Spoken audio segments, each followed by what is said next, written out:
What is going on, everybody? I am your host, Slackerz, bringing you our next matchup in the Ultimate Smash Bros. DLC tournament. So if you're new and you're stumbling across this, I'm showing you the results. Oops. Alright, well, there's the results. You guys can look at it on screen. But then I'll talk about it in just a second if you want to zoom in. There we go. But if you're new and you're wondering what this is, basically, very simple. It's a tournament me and my community put together, 72 characters. Less now, a few have been eliminated, but each day on the channel I upload one matchup from the tournament, and then we just kind of vote between one of the two characters in the matchup for the day that we'd rather see as a DLC character in Smash Ultimate for the Fighter Pass. Very simple. So, very simple. You only get one vote. Again, type the name of your answer in the comments. That's how you vote. You only get one vote. I do check, so make sure you only vote once. But if you want to vote both, just type both. Very simple. So, the rest of the rules, it's a double elimination tournament, meaning the character has to lose, or any character has to lose 2 times before being officially eliminated. So you lose once, you drop to the loser bracket. You lose from there, you're done. If there's ever a tie in the voting, I will flip a coin on camera. Best and fairest way to break the tie. And voting-wise, for each matchup, only lasts for 1 week. That way we just keep getting results, and tournament just keeps on progressing very smoothly. So with all that out of the way, oh yeah, it's a fun tournament, by the way, very fun. So don't take it too seriously. All right, don't take it too seriously. But with that out of the way, we get to go over the results that have been sitting on the screen forever. Yeah, I was very surprised. This one was one of the closest matchups in the tournament. Hayachi only won by 2 votes. A lot of people I was reading, they like Conquer. They just like the squirrel. A few people that elaborated a little bit were like, hey, Banjo got in, why can't Conquer? He's got some Nintendo history. Makes sense, but I wouldn't hold my breath on that one. Anyway, Hayachi wins, so congrats to Hayachi. And sadly, Conquer has been eliminated because we're in the loser bracket. So, yeah, that's that. So we get to go over the matchup for the day, which is, who is it? Game.90, Sora and Octoling. Sora and Octoling. Sora's coming off that tough loss, faced Shantae, who's never lost a tournament match in all these tournaments that I've done. So, yeah, a little tough. But let's start with Octoling, though. So, Octoling, Splatoon for Nintendo is becoming a very big franchise. It was one of the few hits for the Wii U, and it started off very strong and still goes to this day on the Nintendo Switch. That game kept getting DLC updates and just updates in general, for well over a year into the game, which was awesome to see.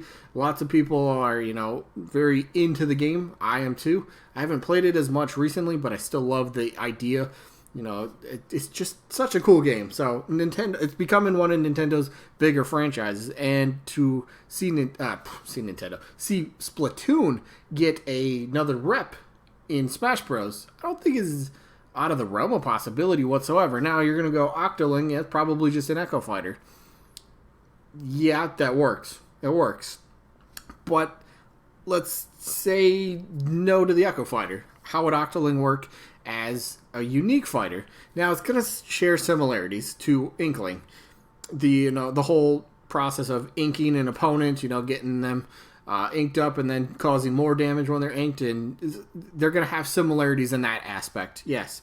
But if you look at Splatoon, and you've ever played it, there's so many more weapons in the Splatoon universe that Inkling just doesn't have in the moveset for Smash Ultimate.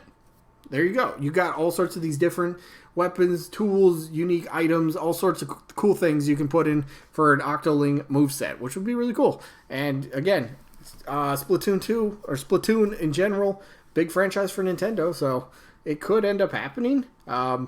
Would this make the most sense for the Fighter Pass?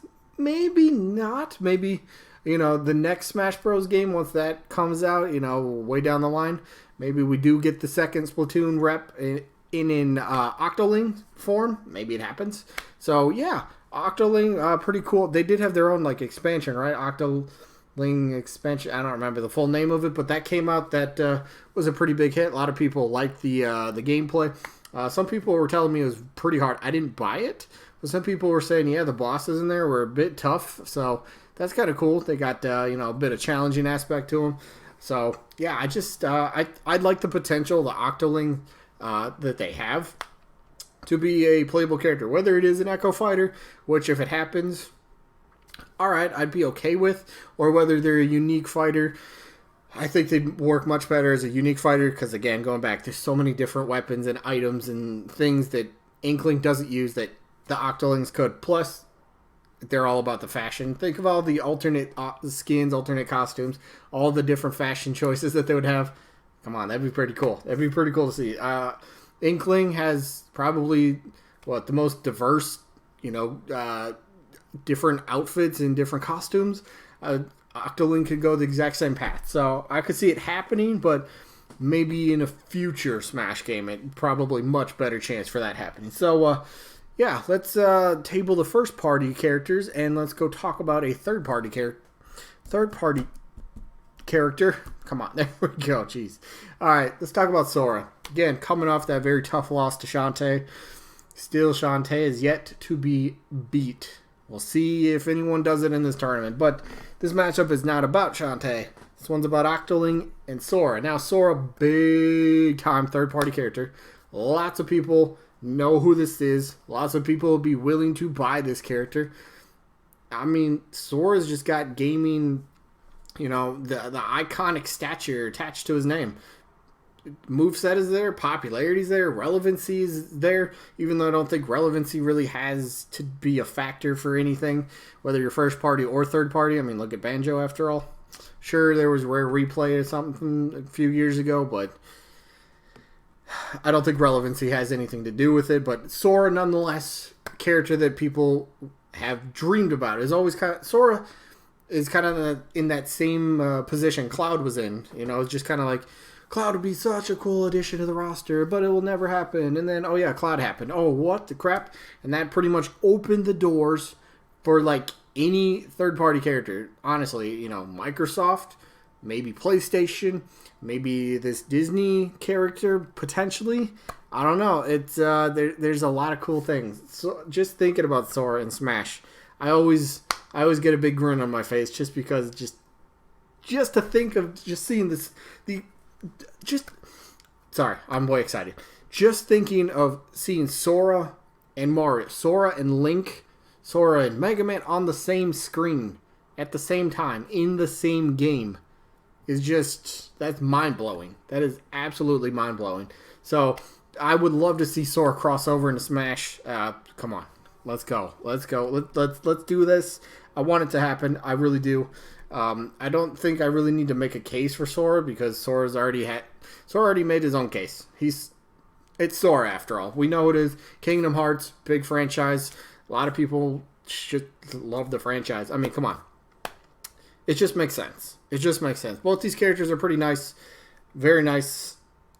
But again, I think Octoling chances are much better for the next installment in Smash Bros. Sora, while Square does have their rep in the Fighter Pass with the Dragon Quest heroes, so Sora's chances might have maybe, diminished quite a bit. We'll see.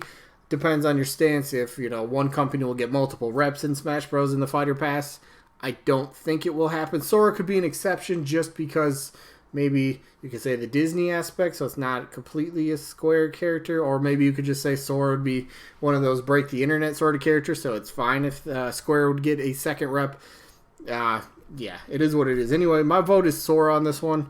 Again, I like Octoling's chances for a future game, but for now, Sora's getting my vote in this one, so that is going to be it for today.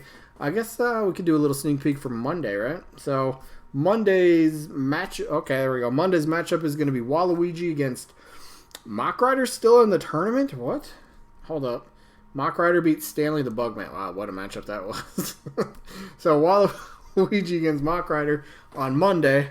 That'll be the matchup, and then the results for, let's see, who's going to be the results? Game 85. 85 should be down here.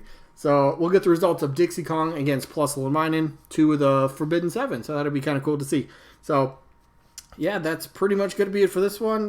Yeah, that was the match and stuff. Let's see, Saturday. Do I have another video? No, I don't think so. Not today. Just the one video today. So, yeah, with that being said, this one has come to an end. I do hope you guys enjoyed, as always, because these are fun to do. And, yeah, like I said, I think it was yesterday's video we checked out. It could be a potential of 143 total matches at the most. And we're at matchup number 90. we're at matchup number 90. We're getting down there towards the end. So, yeah. Anyway, that is going to be it. I hope you guys enjoyed, and hopefully we catch you guys on the next one. Peace out, everybody.